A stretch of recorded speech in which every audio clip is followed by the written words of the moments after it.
We Good. survived the great hurricane.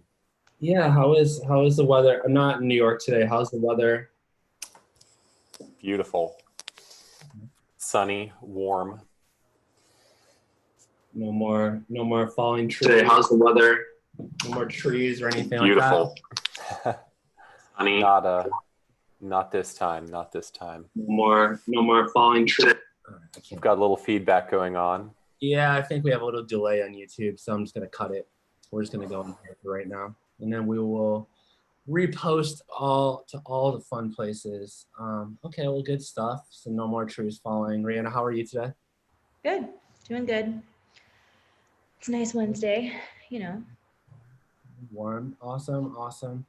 Life is good, guys. We're now in August.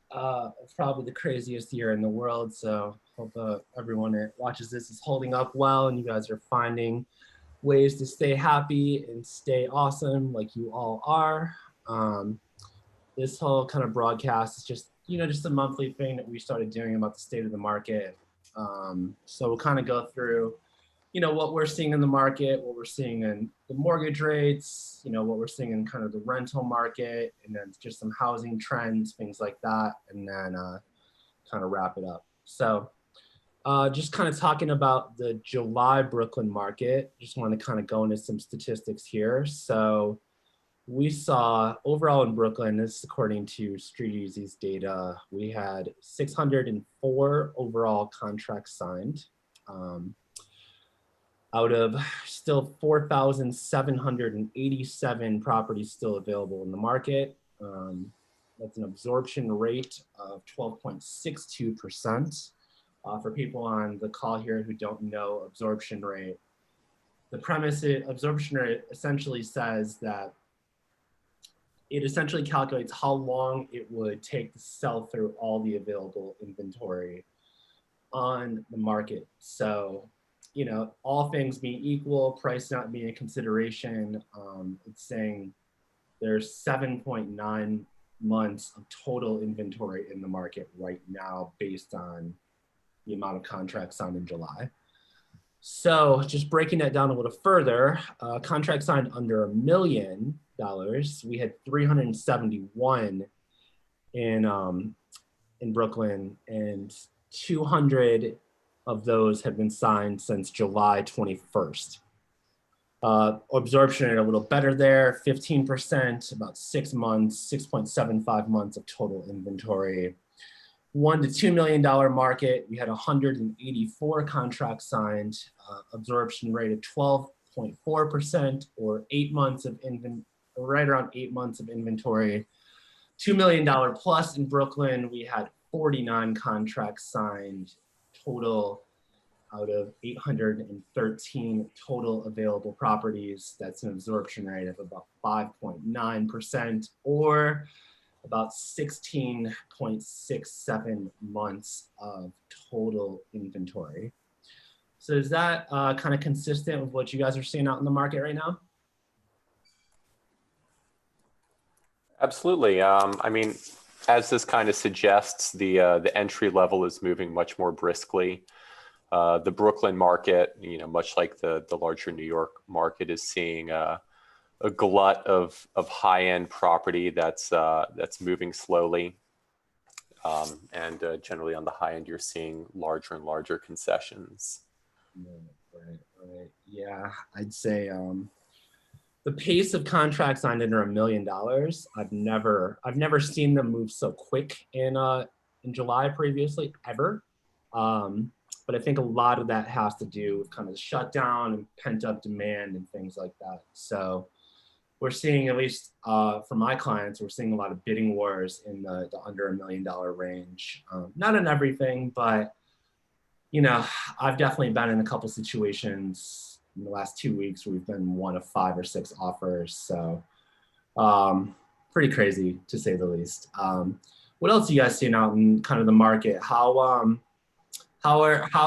inquiries, things like that? Pretty strong? As far as listings go, it's mixed.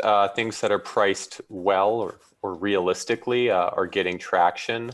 But there's definitely a little bit of disconnect between the sellers and the buyers right now. You know, a lot of people are not quite ready to start cutting prices, but the buyers out there feel like they have the upper hand and are you know, throwing out lowball offers left and right. For sure. One of the things that I'm definitely seeing a lot, and this kind of speaks to the next section, is about negotiability and ask versus close. You know, I'm seeing a trend of sellers kind of being willing to deal and willing to negotiate, but they don't necessarily want to start offering up a lot of price drops. Rihanna, you were looking for the ask versus close. What do you kind of seeing there?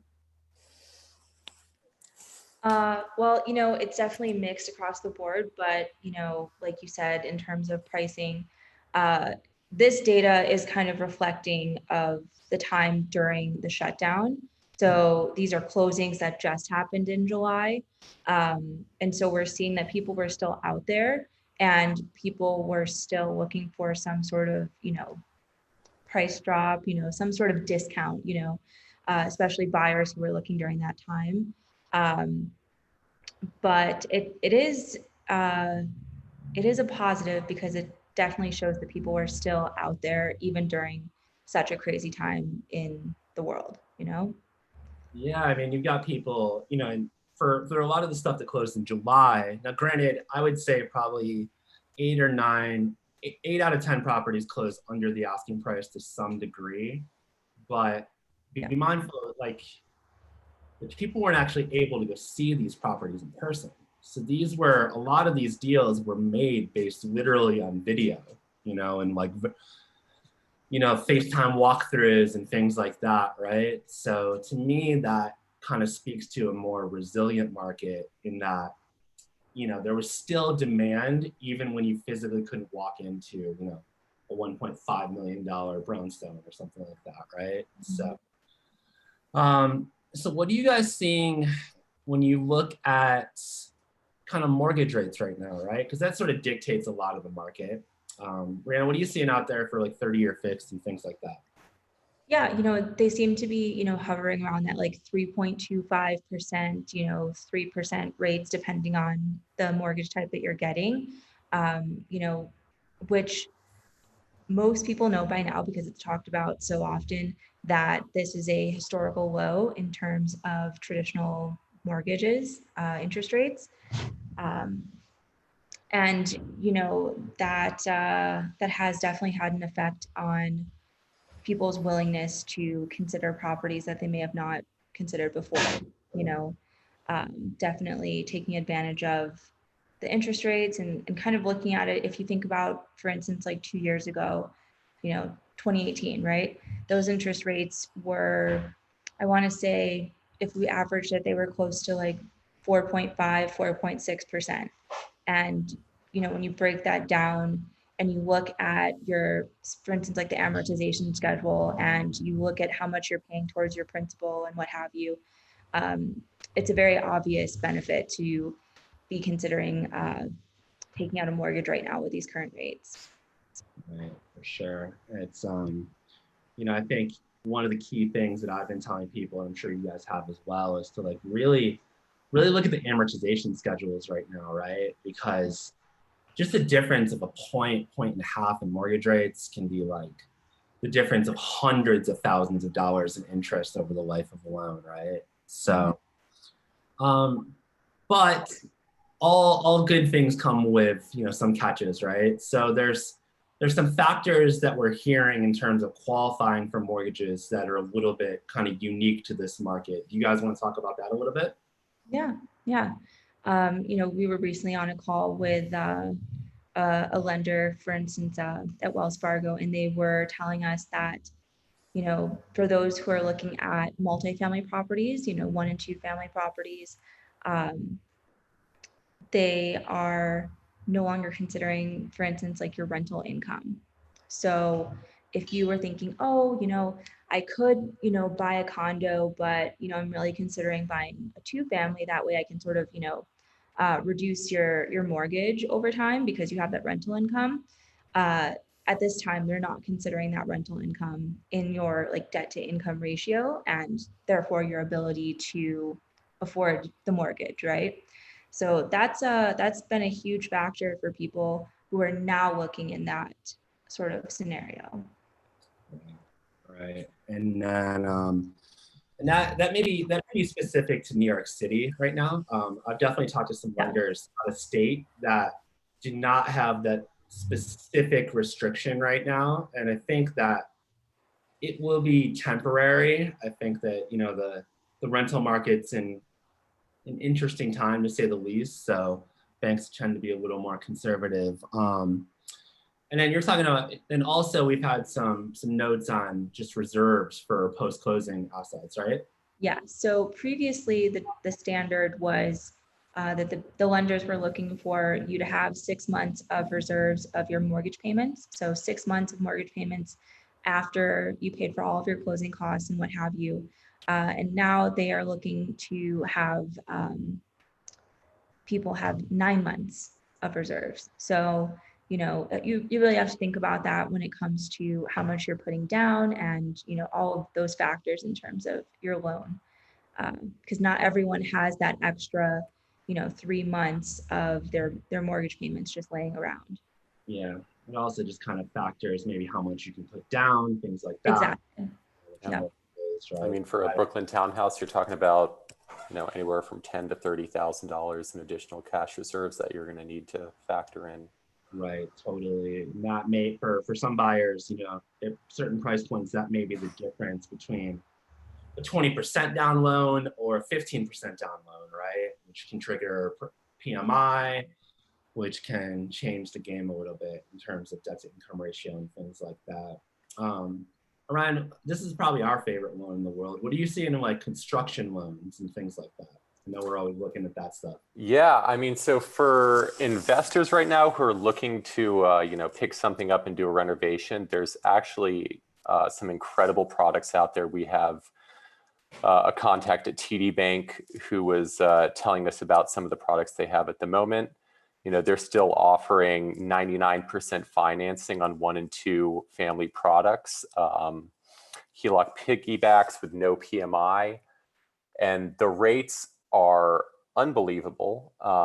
He was quoting us 3.25% on a 30-year fixed, which is practically the same as a traditional jumbo loan. Unheard of, right? So this is to finance the purchase and the renovation. Yeah, and then they have 10-1 arms at 3%, 5-1 arms at 2.75%, and all of those are with no points. So you're not taking money out of your pocket to try to get yourself a better rate. Although we kind of refer to them as investor loans, these are construction loans designed for owner occupants, right? Like let's say that you want to do your own gut renovation or something like that, right? That's kind of how that loan works, right? The bank will loan 80% generally, sometimes a little more, sometimes a little less of the total cost of the project, the total cost of the acquisition of the building, and the construction cost is kind of an all-in-one loan, right? So still really cool. The one thing I would say for those of you guys listening, that if you want to look into something like this as a homeowner, these rates are unheard of for construction financing. I mean, exactly. Developers are paying 8%, 10%, 12% at times for construction loans. You can get them for under 4%. It's just unbelievable, right? So, yeah. What are you guys kind of seeing like in the refinance market? I mean, if you have a mortgage, talk to your mortgage banker, see what they can do for you. Everyone should be looking into a refi right now. Obviously, the wait times, underwriting is taking 90 to 120 days. So don't expect it to be quick, but in some instances, you might be able to apply for a mortgage rate amendment, which would not have any additional underwriting or closing costs. This is something that I'm in the process of applying for right now at Wells Fargo, and they might be able to knock an 1/8 or 1/4 point if if you got your mortgage fairly recently, and that's without any additional underwriting, no additional closing costs. They would basically, take another look at your loan with the original documents and, see if they want to give you a little bit of a break. Yeah, it's pretty nuts, right? Like I know friends of mine and past clients that literally, they got their loans in 2018, right? At like 4.5 or something like that. And they're saving literally years off their mortgage rate right now. So if you guys have a loan anywhere with anybody, like, take advantage of the moment, because nothing gold stays forever, right? None of us are mortgage brokers on this call, but we all care about saving you money. So And a lot of lenders are restricting cash out refis. So if you're thinking about taking money out, maybe now's not the time. But if nothing else, you could lower your monthly payment or take years off your amortization schedule. Totally. Good stuff. So let's move on, guys. Let's talk about the New York City rental market.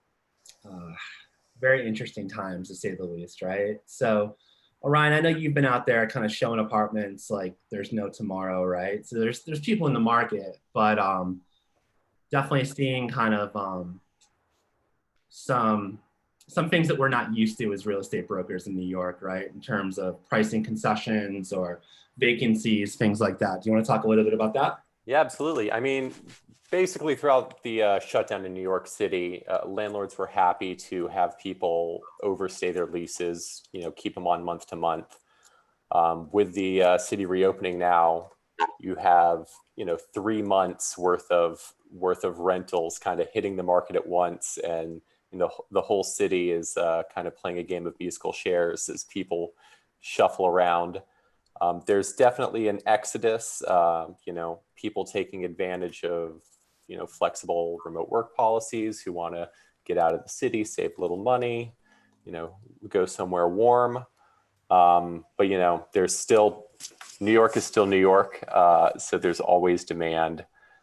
What's really surprising is even now in the peak of the summer, which is typically the strongest rental season, we're seeing prices continue to decline, roughly 2 to 3% across the board in Brooklyn.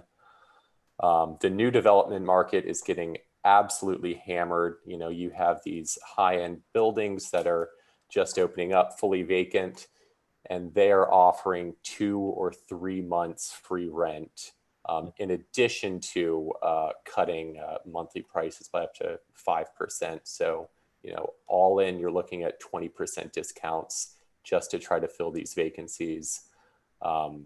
This is unheard of in the New York City market. Yeah, we heard I was on a call the other day with one of the managing brokers at Corcoran, and he was speculating that the vacancy rate may be upwards of like 15% in between Brooklyn and Manhattan, which is, just to give you guys a sense of reference, like that vacancy rate is usually about 2 to 3%, right? So it'll be very interesting, because if these vacancy rates hold, New York City's system of rent regulations could be endangered, since that's actually based on a housing emergency defined as a vacancy rate of 5% or less. There's actually an official vacancy survey that's expected to begin next year. So we'll see how the city reacts to the new reality. That creates a whole host of interesting conundrums, right? So do people, do landlords in those groups, do they now keep their apartments vacant and warehouse them so they can keep the vacancy? Some of the larger kind of portfolio landlords and things like that, to keep that vacancy rate up higher. Does the city come in and kind of, step in there, change the laws, which is probably what, just based on the last couple of years in New York, the way that I see that going.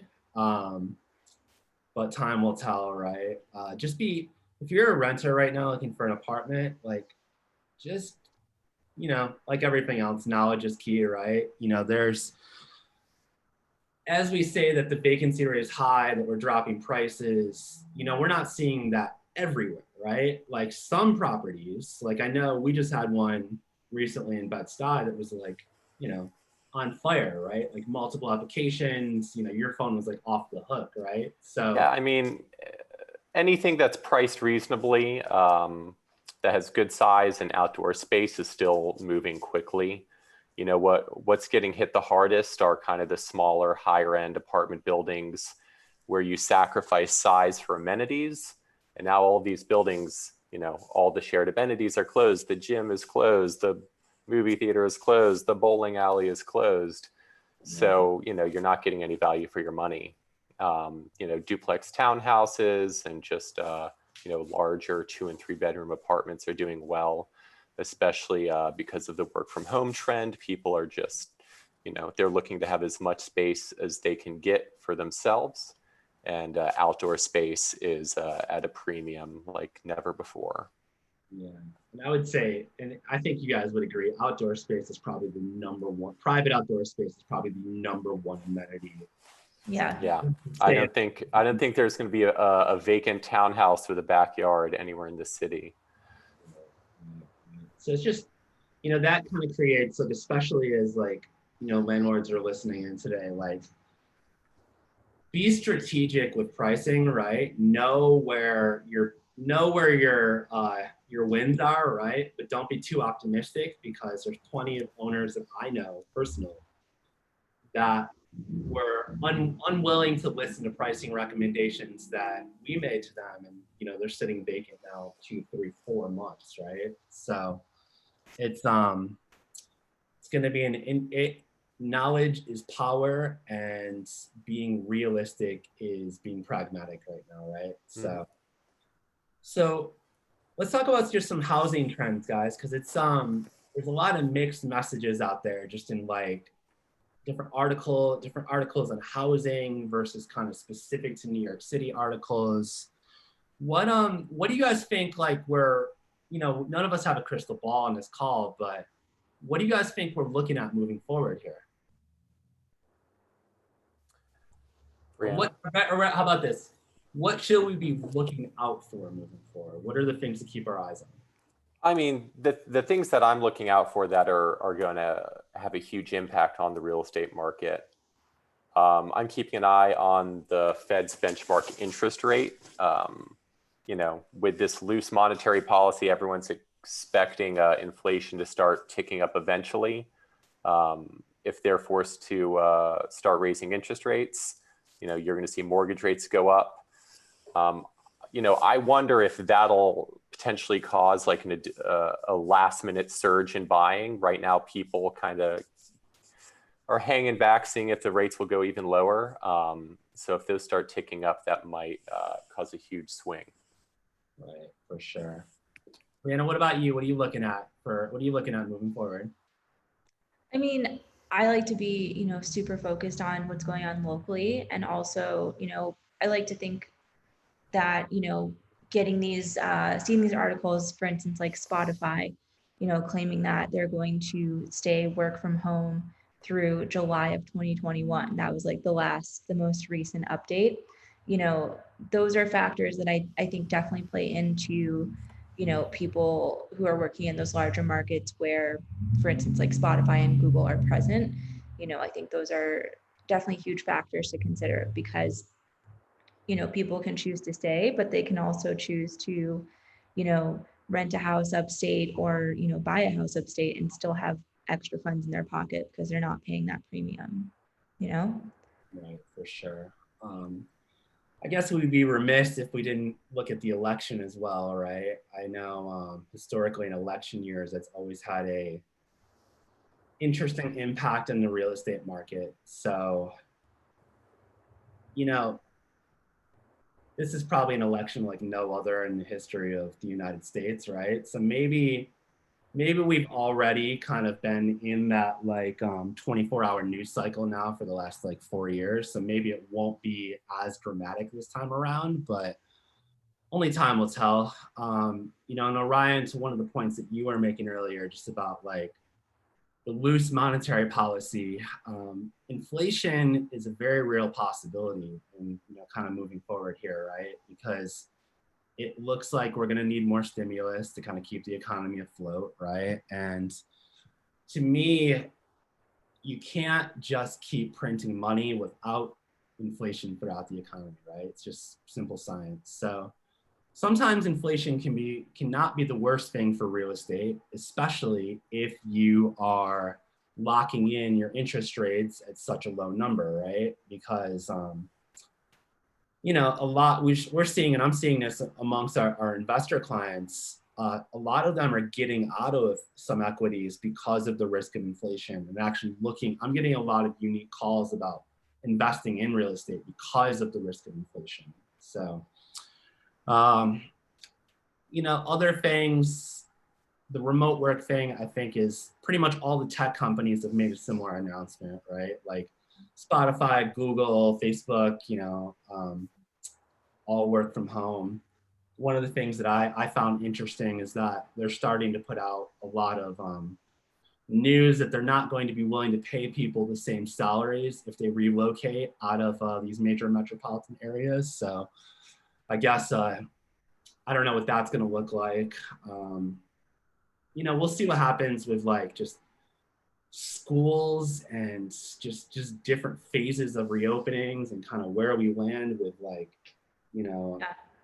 COVID and everything, right? But I think all of that still is going to have like a huge impact on people's decisions to whether that's to where they decide to plant their roots, whether that's where they, you know, decide like what neighborhood they want to live in, how much they're willing to pay to be in those neighborhoods. You know, there's certainly, you know, areas where people will pay the premium because it's in the school that they want, or, you know, next to the bakery that they need to be next to. So totally. Yeah, I mean, I guess the one thing I'll say to that, and I think we can all agree, is that purchasing real estate is a long-term investment. So sometimes you have to not be so consumed in the news at the moment, because building equity is a long-term play. It's not a get-rich-quick scheme, right? So you've got to be very intentional about your longer-term goals and how real estate factors into that, along with, you know, career goals, family goals, everything else, right? So good stuff, guys. Well, I guess that's kind of all the topics that I had today. Any kind of final remarks? I mean, I No. think overall, sorry, we're talking over each other, you know, but I think overall, my takeaway from this is, you know, if you're considering, you know, your next move, whether that's in real estate or, you know, relocating, what have you, you know, pick up the phone and have a conversation with someone, you know, get more educated on whether that's interest rates, you know, the amortization schedule, you know, new development, all of that, you know, have a conversation and at least be informed of, you know, what the possibilities are. Call us up. Yeah, you know, whenever there's volatility, there's opportunity. So now more than ever, you want to make sure you're well informed. You want to kind of keep your spear sharp, and you know, be ready to make a move if it's makes sense. Yeah. What is the Warren Buffett quote? Be fearful when others are greedy, and be greedy when others are fearful, right? So Exactly. however you interpret that into your own life and your own decision making, you know, it's a good time to make deals right now, guys, and they could pay off for you very well in the long run. So very good. Awesome, guys. Well, I appreciate y'all. Appreciate everyone for tuning in today. And we'll be back again in September to talk about August. It'll be a whole different world. You never know, right? One day at a time, right? So, all right, guys. Well, thanks so much for everyone for taking the time with us today. If you have any questions, you know how to find any of us. And we will talk to y'all soon. Bye-bye. Be well.